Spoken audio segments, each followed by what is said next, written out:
This is Learn the Burner. I'm Garrett, And this is Neville. and we're talking about Chapter 13, The Jedi, which is the fifth episode of the second season of The Mandalorian, also known as my favorite episode so far. What? Oh, yeah, this episode is my favorite episode so far.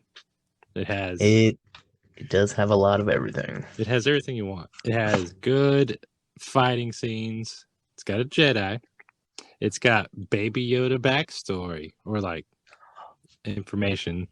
It's got It's it has the Mandalorian has some personality things that come out, and it's great. There's a lot of Baby Yoda, and that's always great. There's a lot of good stuff in this one. there's a lot of Baby Yoda stuff for sure. We learned everything. It's like a lot of setup, that's the good thing about the show is they build a foundation, kind of like Stranger Things, where they'll put a brick down, and you're like, what are they gonna do with that brick? And then that brick comes back to like fucking kick ass and take names. Yeah, Like, it's like the little ball from the steering wheel thing, and then he had it, and then he puts it in his pocket, and I was thinking, that's gonna come up later or something, and it yeah, I sure was like, did in bro, a big way. exactly. I'm like, you think he'll be a responsible ship owner and just put it right back where it came from. Yeah, But yeah, they, they built that foundation. yep, great. It was great. Okay, so let's see. The episode opens with mercenaries sounding the alarm at the gate of Caladan on the planet Corvus. The former Jedi Ahsoka Tano battles mercenaries wielding her dual white lightsabers outside the city. She uses the Force to snap a twig, distracting them as she emerges and fades into the mist, taking multiple hostiles down while they retreat. She confronts Morgan Ilsbeth, also known as the Magistrate, and demands that she give up the information she possesses. Okay, so this opening scene was amazing. It was just this new character, Jedi, the lady with the weird hair. New to you, Jedi. It's brand new. Brand spanking new, just world premiere. What else was she Just discovered in? She was in. Was she in any of the live action movies? in a deleted scene where she dies. Oh, which movie? So they quickly did not use that. They obviously did not use the deleted scene because she's in all the cartoons, every cartoon. Oh, huh. No, she's like the main character. She's Darth Vader or Anakin Skywalker's apprentice during the Really? Clone War. Yes, sir. Oh, wow. So that's why. Okay, that's gonna come up in a bit. Okay, that makes so much And sense. she's like, I can't train him. He's gonna be bad. I've Yeah. seen this all power before. I'm like, and he's too old to begin his training. 50 years old, can't even speak. Too old. Okay, so the magistrate refuses and offers to spare the lives of the city's inhabitants in exchange for peace. Tano counters that the people already suffer under her rule and issues her own ultimatum that the magistrate surrender or force the consequences. She gives the magistrate 1 day to decide before leaving. The gunslinger Lang tells the magistrate that he and his troops will be ready when Tano returns. The magistrate offers her guards to cage a male prisoner whom they had brought to the battlements during the parley with Tano. Okay, so pretty much she's like, give up this town. I'm going to give you a day to think about it. Can we backtrack to Corvus real quick? Who's Corbus? Oh, Corvus, the planet in which yeah. we are currently residing. Yeah, what about it? Pretty sure this is a big deal in the Clone Wars series. It's like a night planet or something, right? Corvus was a forest planet that was home to the city of Caladan.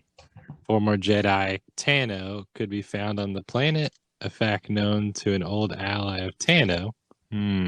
It doesn't mention Corvus in any other show. Wait, no. It's only saying Mandalorian stuff. I'll Google it real quick.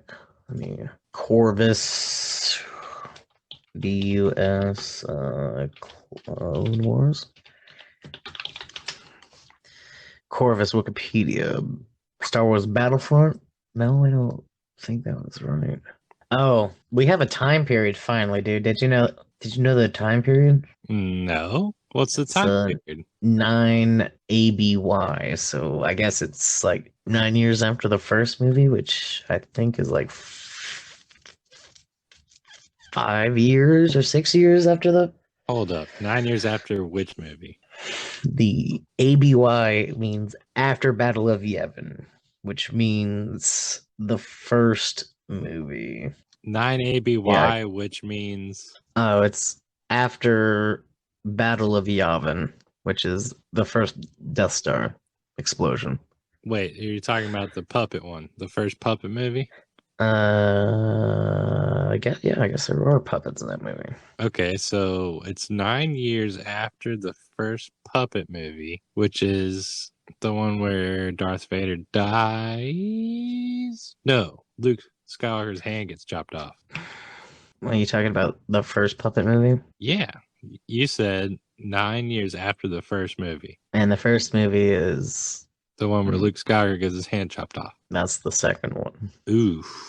Uh-oh. Okay. So It's the Empire, sir. okay, so it's 9 years after. So it's before the Disney ones? Yes. Oh, wow. And we'll find out a little something after or in the next episode. So it's easily 1, 2, 3, 4, 5, like 5 years after Return of the Jedi. So wait, is Darth Vader alive? Absolutely not. Is the Emperor? 4 ABY is the final puppet movie. Oh, okay. Okay. So they destroy the half blown up Death Star, the half Darth Vader dies, Yeah. guardrails, all that good shit. Yeah. Okay. So Luke Skywalker is walking around somewhere. He's out there for sure. Rey's a baby. And he's one of the people that Baby Yoda's reaching out to in some episode that we have to talk about later. Huh. Wow. We're gonna talk about that. Okay. So wait, Rey is a baby, right? I fucking hope so. Okay. So Oh yeah, it's like, or she's like, dude, I gotta look at the timeline, bro. New Republic era. Is it 25 years after post New Republic era? Is that 34 years after Yavin, so 30 years after fucking the final puppet movie. oh, okay, I see. Okay, so you got Return of the Jedi 4 ABY, The Mandalorian 9 ABY, Star Wars The Force Awakens 34 ABY. Yes. So actually, Rey would probably be like just born. Nothing. No, thank God she doesn't fucking exist in this universe. We did it, boys. We got rid of her. Wait, so before ABY, it's BBY? Before the Battle of whatever? Yavin, yes, sir. Well, what did they call that year before it was year 0? BBY? Well, how could you call it BBY before it was BBY? What do they call it? BC, before Christ. You know, they just called it fucking time. Oh, yeah, they just had a number. Okay, you're right. They're like, all right, welcome to the 4 millionth year. They're like, all right, let's compress this to one singular event. Well, it's this timeline is based off of fans, you know, and fans think of the first fucking movie as like the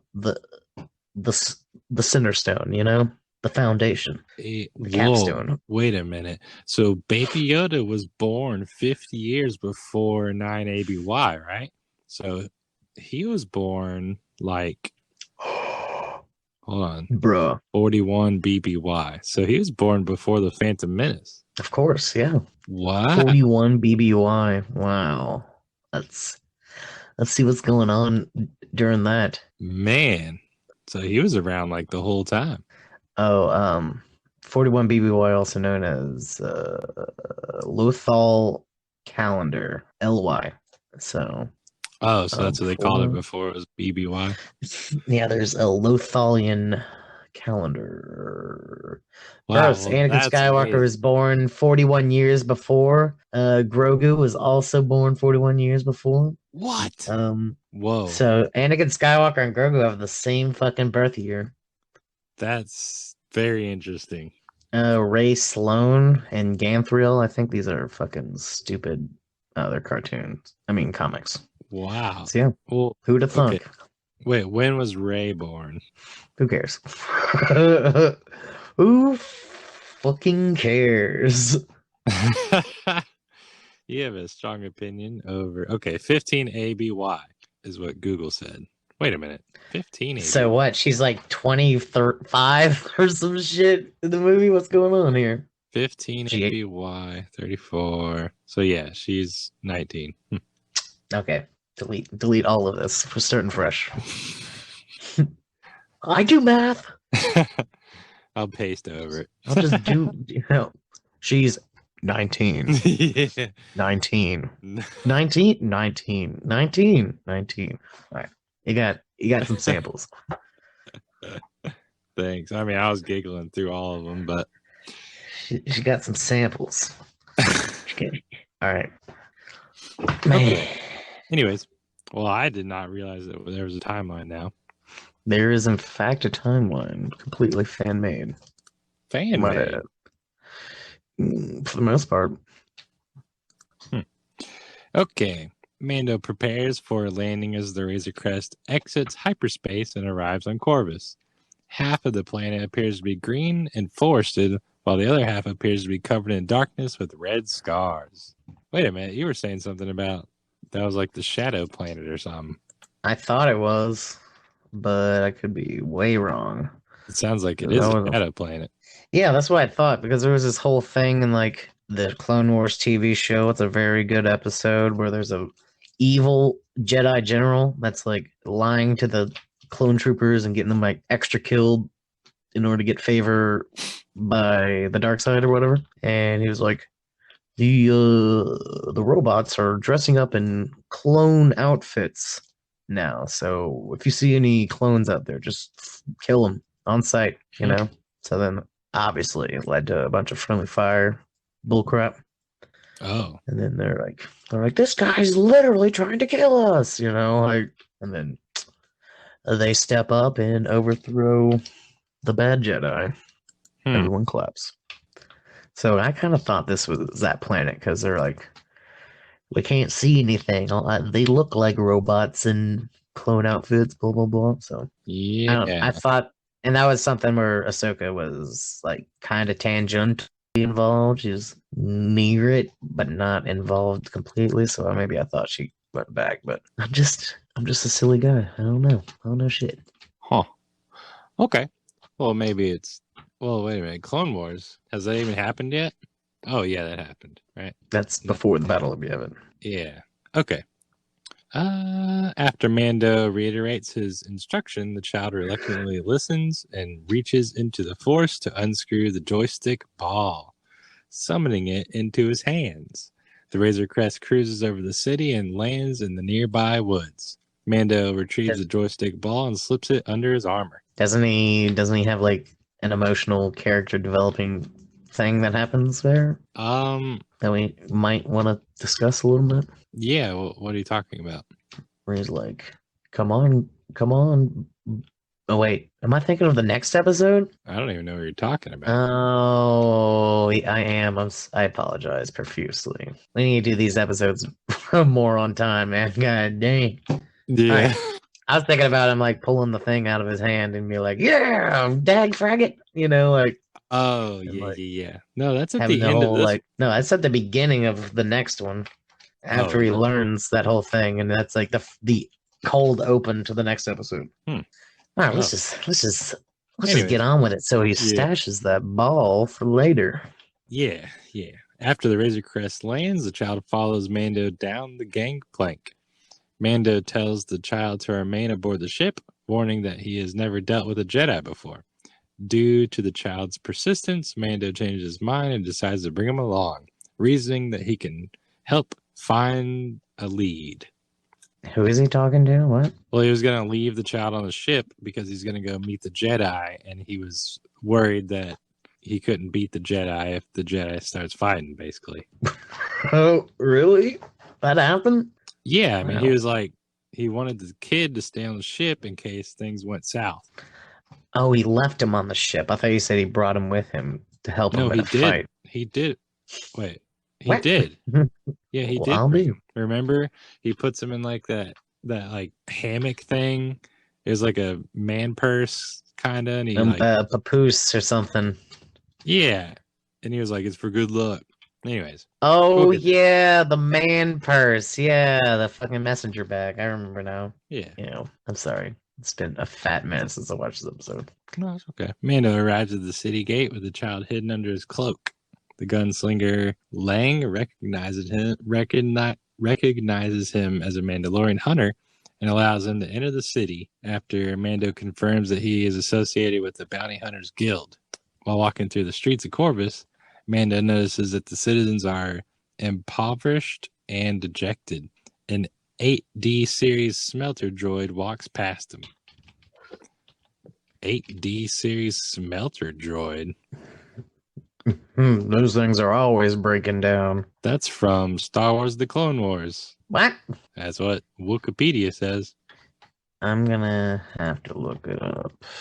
I haven't been It's just a looking at it. droid. I don't think it like means anything, but What is this? The Jedi. 2 episodes left. Oh God. Okay. Meeting the magistrate. Is that where you're at? no. Yeah. Yes. First paragraph at the very end. It is a smelter droid. Well, I'll fucking be.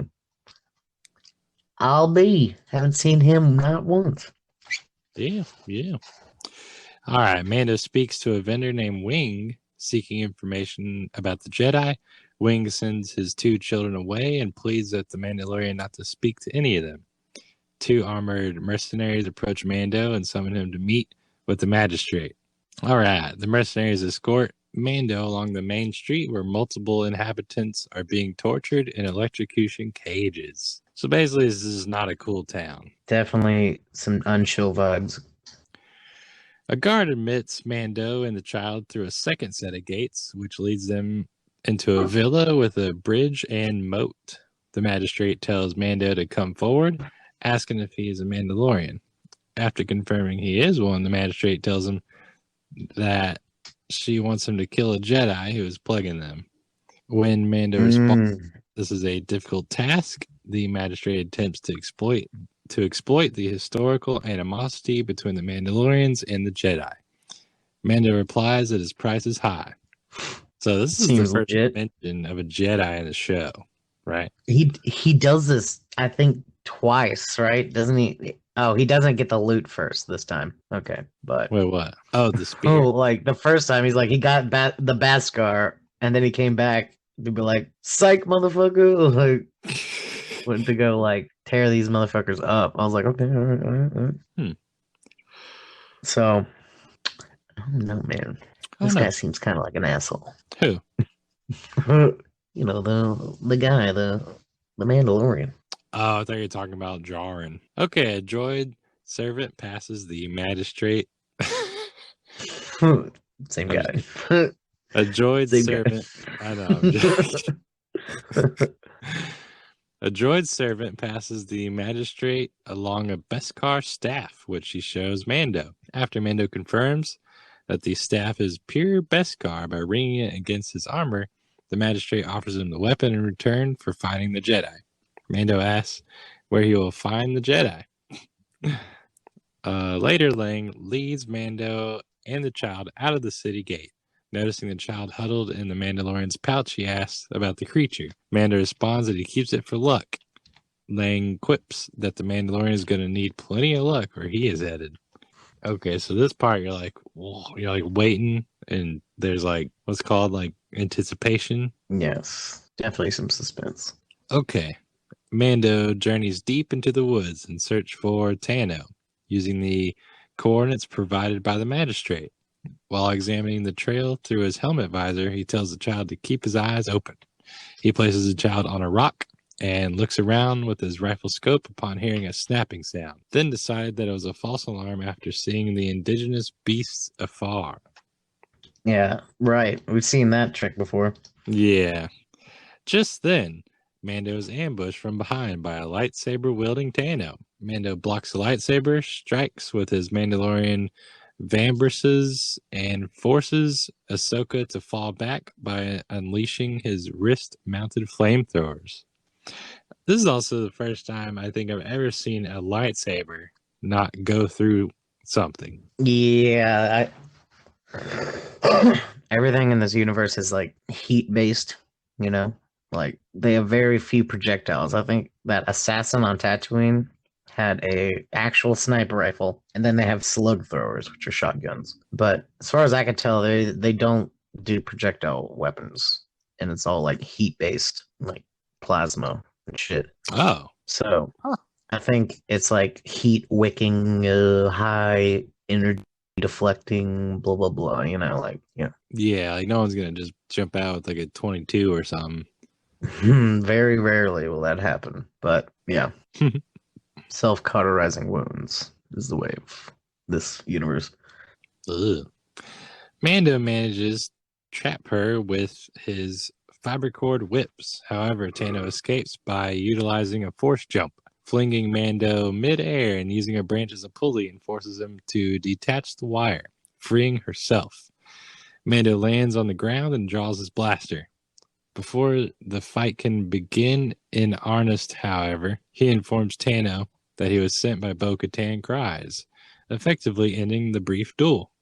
I think this is also the first time we've seen the Mandalorian in a one-on-one fight that actually was probably going to be the Mandalorian losing. Well, he almost lost against that rhino. Rhino? Oh, first episode? That's his warrior crest, don't you know? It's like the third episode, bro. Okay, a rhino. I mean, yeah, that's a rhino. Okay, well. Anyways.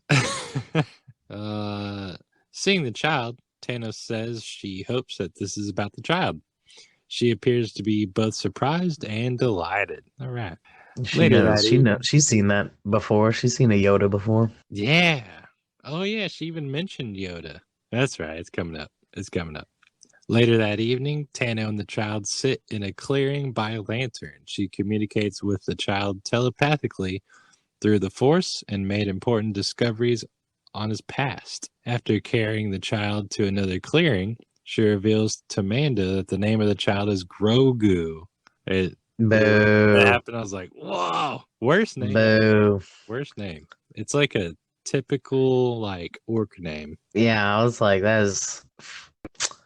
Unfortunately, forgot it as soon as it came out of her mouth. I'm like, no, not happy. You know, like I guess Yoda is kind of the same. Just technically, Chewbacca, but God dang it, dude, they really gotta like. It's just like sounds, you know. And I was like, oh, yeah, Grogu. You know, like yeah, it's similar to groggy or like gross. You know, it's like yeah, gross goo. It's got goo in it. It's just not a couth name. A guru, could mean anything. Okay, so the name of the child is Grogu. He was raised in the Jedi Temple on Coruscant before the Clone Wars, and trained. Hold on. I also need to say I don't think telepathy has been a thing in this universe until just now. Oh yeah, that was kind of crazy. They were just talking through their minds, but didn't Obi-Wan Kenobi have like telepathy? He literally physically manifested in front of Luke Skywalker. Oh shit, I guess you're right. But he had to be dead, you know? That was the rule that was set up ahead of time. Like, all right, become more powerful than you can possibly imagine. Like, I'm gonna train Luke through his mind being a soul, like force ghosts, you know. Huh. That was the thing. But now I guess they could read each other's thoughts and, you know, hopes and emotions and fears and whatever. Well, maybe it's just everything from the Yoda species. Like maybe the Yoda species is like special. I don't know, because Yoda actually Yeah, I'm like, did that, sure did he? sounds like you're making this shit up. I definitely Because am. Because Yoda never Yoda did, didn't though. exactly. I'm like, this motherfucker would have definitely like been talking to fucking Luke inside that cave or whatever. But Yeah, I don't know. that is weird. Very weird. Maybe this Jedi has that power? I haven't seen her use it before, but I've only watched the Clone Wars once. But she did like disappear after the Clone Wars and after Order 66, and she went off and she like re-showed back up in the Rebel TV series, and she was like Gandalf the White. She was more power. Oh, so she came back with more powers? Yeah, so I don't know. Maybe she picked this up on like kind of like Goku with his instant transmission. He's like, I happened to just go by a place that just knew how to transport, and they taught me. Yeah, Convenient. that's hilarious. Like I just happened to be resting at a place that knew how to do this, so Yeah. Just pass I by. clearly asked them to teach me. Okay, I'm trying to find her powers and abilities. Maybe she has the ability to do that. Well, apparently she does. Man, Wikipedia is just Stuff. I know. what was her name? Tano. Ahsoka Tano. Ahsoka Bandit. Okay, according to the internet, she has clairvoyance.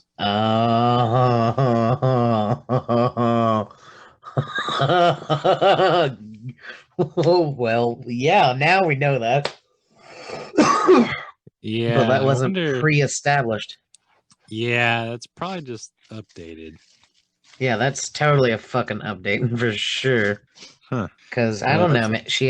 She like talked to fucking animals and shit. But so maybe she's been clairvoyant this whole time. she talked to animals? Yeah, there was like a baby Jabba the Hutt shooting like them on the. I guess maybe it had its own language, Huttese, and maybe she spoke it. But I think she was just like kind of just speaking English and understanding it. So, Well, I don't know. Either way, even if it wasn't canon, now it's canon. yeah. If there's anything that this show is doing, it's canonizing everything. Yeah. Grogu was raised in the Jedi Temple on Coruscant before the Clone Wars and trained by many Jedi Masters on the ways of the Force. He was taken from the temple and hidden from the Galactic Empire for many years, and his memories during these times are dark and filled with fear. Tano also laments that she had only met one such being of his species, Jedi Grand Master Yoda. Because Okay, that's Yaddle was interesting. long gone by then. Yeah, wasn't there a girl Yoda? Yeah, I'm like, Yaddle like straight fucking disappeared after the first movie. She's like, she dipped. Straight up. Okay, so Yaddle is not canon. Yaddle was in the first movie, or the fucking Phantom Menace. Yaddle is totally fucking canon. But then why would she say she only met one species? Because she came in after like the second movie or episode 2. Oh, okay. After Attack of the Clones, there was a time period between Attack of the Clones and the Siege of Coruscant, which started the Revenge of the Jedi or Revenge of the Sith or whatever. Whatever the fuck it is. And during that was the cartoon show with Ahsoka being thrust upon Anakin. Oh, okay. He straight up did not want to have a Padawan, but they're like, it's wartime, bro. Get over it. Ah, so she trained under him before he became Darth Vader. Yeah, but Anakin was never really a good guy. Like George made sure he never was redeemable, like from the fucking beginning, even as a child. He was good when he was a kid, though. Now that's pod racing. He blew up that fucking ship without like even blinking an eye. Are you kidding me? Oh, okay. You have a point. Now that's pod racing. That man is a murderer. Okay? That child is a murderer. Murder. Still murder. No matter if it's pod racing or not. Right. Okay. That's hilarious. When Tano asks if Grogu can still wield the Force, Mando asks if she means his powers. Tano explains that the child draws his power from the Force, which she describes as an energy field created by all living things. To wield it takes a good deal of training and discipline. Mando says he has seen Grogu do things that he can't explain, adding that his task was to bring him to a Jedi. Tano explains that the Jedi Order fell a long time ago. Din says that the Empire also fell, but that it still hunts Grogu. Mando tells Tano that Grogu needs her help. Tano communicates with the child and says that she will test him in the morning. Okay. In the morning, Tano leads Mando and Grogu to a green forest clearing and gets Mando to put the child down. Tano picks up a stone and lifts it in the air with the force, passing it to Grogu. However, Grogu refuses to pass it back as Tano asked. Mando is concerned that Grogu doesn't understand discussions, but Tano reassures him that he does before reiterating her command. Grogu makes eye contact with Tano, but willfully drops the stone. So he's being a little sassy baby right here. That's our little Grogu. He's like, I could do it, but I don't want to do it. But why? What's in it for Grogu? Like, that's not food. That's not I a like specific rock. shiny ball. Yeah. Oh. That's not Oddly little eggs. Yes, endangered eggs. Gotta love it. Holding Grogu's hand, Tano senses much fear in the child. She tells Mando that Grogu has hidden his abilities in order to survive over the years.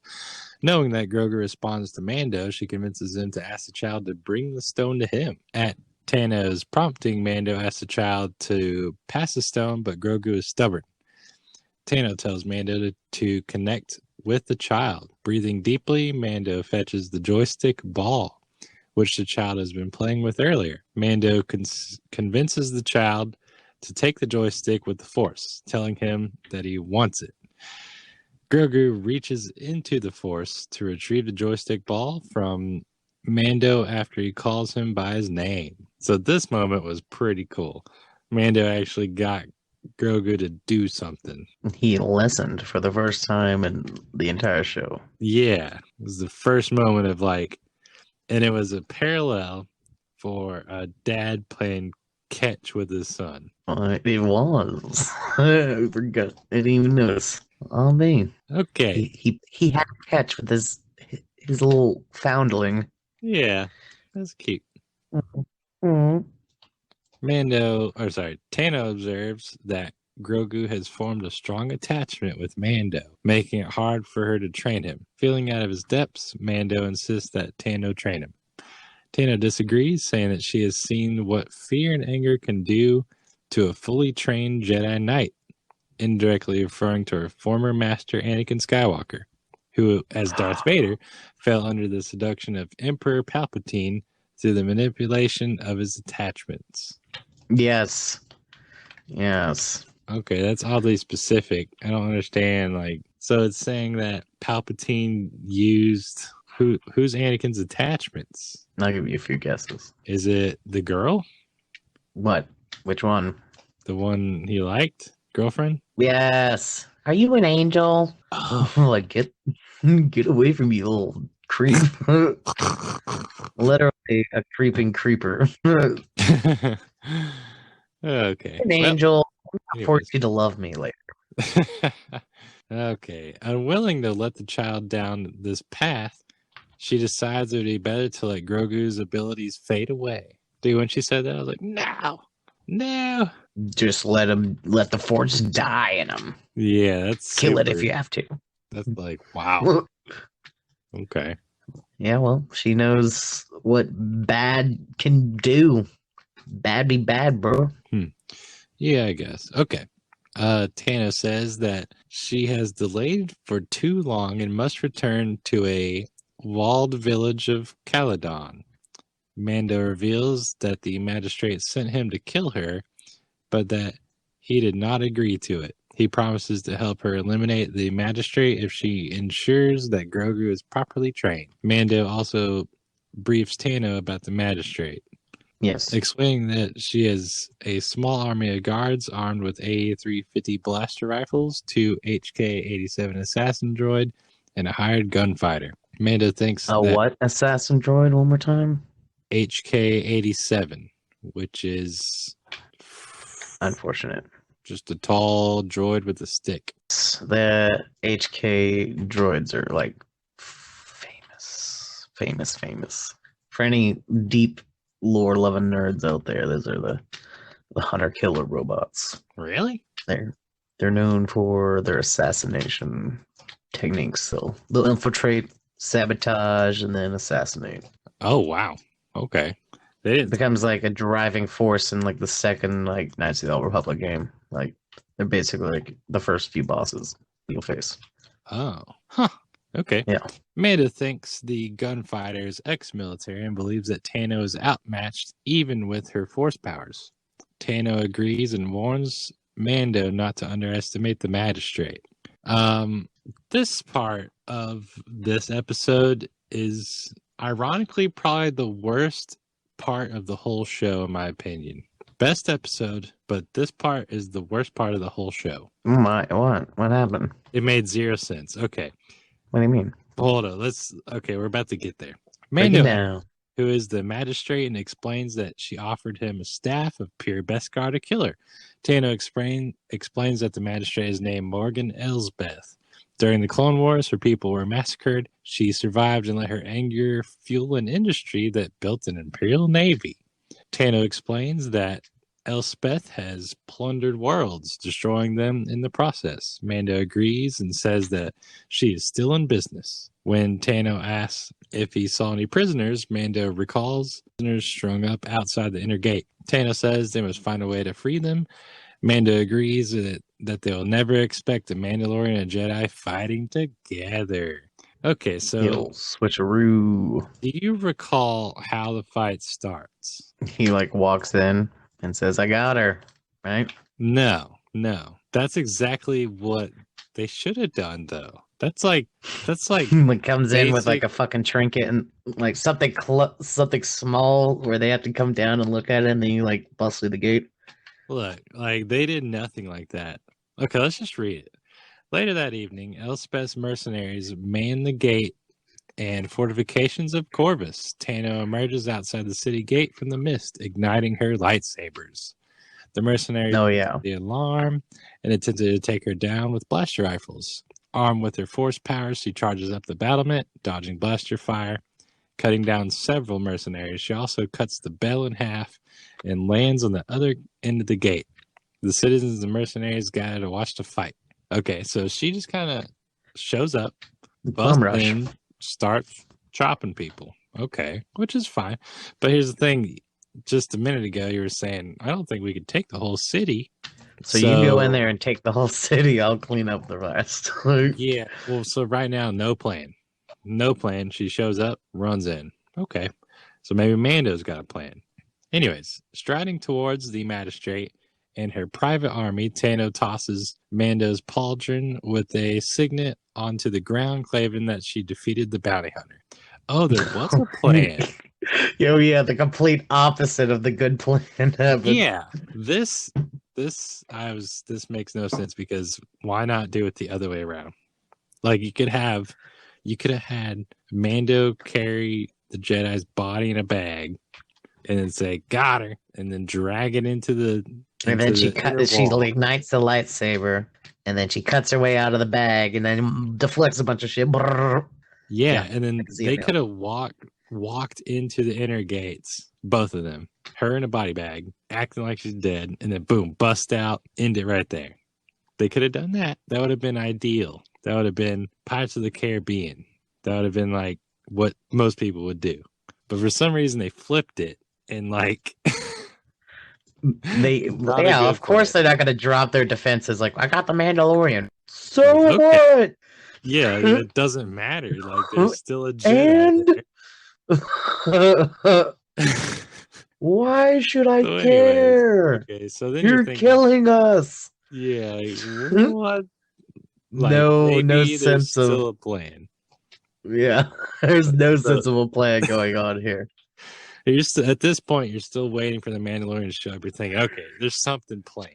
Anyways, so she leaps onto the roof while the mercenaries open fire, deflecting the blaster bolts with ease before disappearing into the alleys. The magistrate commands Lang to hunt her down with her 2 HK-87 assassin droids and tells her men to execute the prisoners before retreating in her mansion.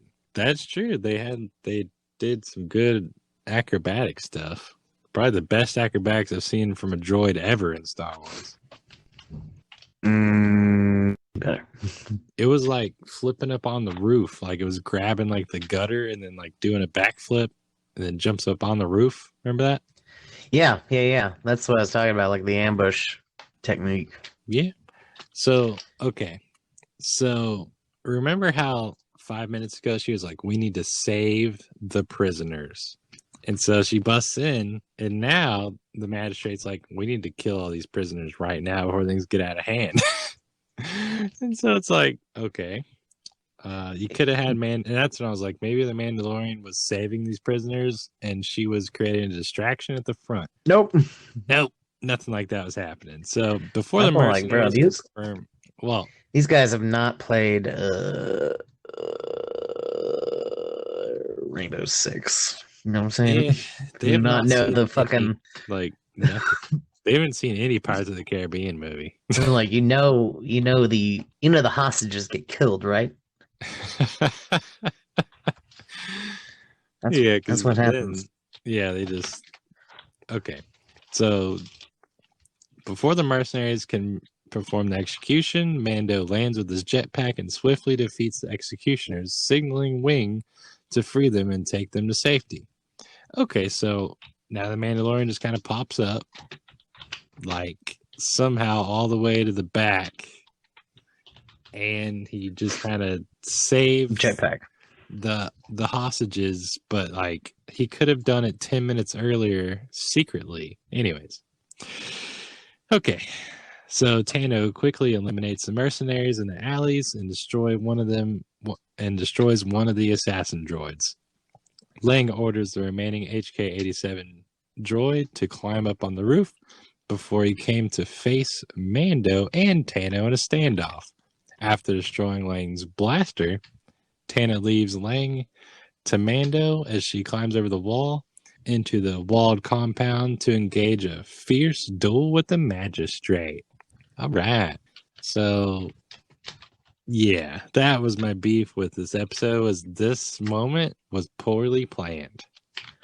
90% of these fucking plans are like half-cocked on the show. Like, we're going to put bombs on the ground and have the worm stop crawling under the ground and crawl over the bombs, and it's well, I mean, he's not a master tactician, like we're not. I'm not expecting the world from this man. I mean, yeah, that's not a great plan either, but that one was okay and it worked, I think. No, it didn't work actually, did it? It worked the second time it ran over. Yeah. Well, no, it didn't work because he ended up putting bombs on having it fly inside of his mouth or some shit, like yeah, and he ate the cow. Typical Slay the Dragon bullshit. Pulled the Page Master. That's what he did. He pulled the Page Master on him. Oh, I was thinking Hercules from Disney with the Hydra. Remember that? Yeah, I guess that's tale as old as time right there. Okay, the magistrate proves to be a worthy opponent against the former Jedi, wielding her Beskar staff against Tano's dual lightsabers. The two exchanges blows while the standoff between Mando and Lang continues, with Lang attempting to convince Mando to change sides. The magistrate gained a brief upper hand by knocking Tano's single-bladed lightsaber into the water. However, Tano gained the upper hand when she switched to her signature reverse grip, allowing her to disarm Elsbeth. So that was kind of cool. Like, they're sword fighting, lost the lightsaber, then she switched fighting style, and then won. That was kind of yeah, I was like, yes, reduce your range, whatever. She'll figure it I don't know. out. I'm not a sword fighter. I don't know. It looked cool. And that's the part that mattered. Okay. Outside, Lang realized his master's defeat and feigned surrender, attempting to kill Mando with his blaster pistol. However, Mando anticipated his move and gunned him down with the blaster pistol. Then, the surviving assassin droid appeared on the roof, but was destroyed by Mando before it can attack. Thanks to Wing's warning, inside the compound, Tana holds the magistrate against the blade of her Shoto lightsaber. Wait, Tana holds the magistrate against the blade of her Shoto lightsaber. What is that? No. Scaled lightsabers. Probably something. Oh, okay. The blade is considerably shorter than normal. Okay, so she has two lightsabers. One's short, one's long. Yeah, it's like an offhand, like a dagger or something, maybe. Okay, I didn't realize there were two different. You see, in the RPG game, if you use two small lightsabers, you get a bonus when you dual wield. So they're sticking to the canon. Okay, I mean it must be like a minute amount because I didn't even notice. Yeah, I was like, it's only at least 5%. Huh. Okay, once It's only again, 5%. Tano managed that she give up the information on the whereabouts of her master, Grand Admiral Thrawn. Okay. Wah, wah, wah. Thrawn. I called it. Here we go. Yeah, you did call it Thrawn. I straight cold called it. I knew it a long time ago before this. Actually, probably like right before this episode came out. I was like, they're gonna introduce him. You know what's on the show. Interesting is the magistrate and Moff Gideon are working for the same dude. Yeah, he's the big cheese. Interesting.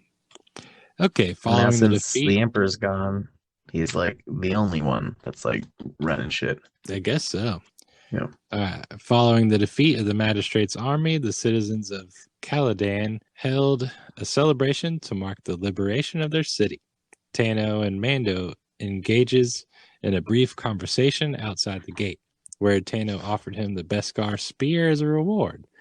Mando initially refuses, but accepts it on behalf of the Mandalorians who rightfully possess this weapon.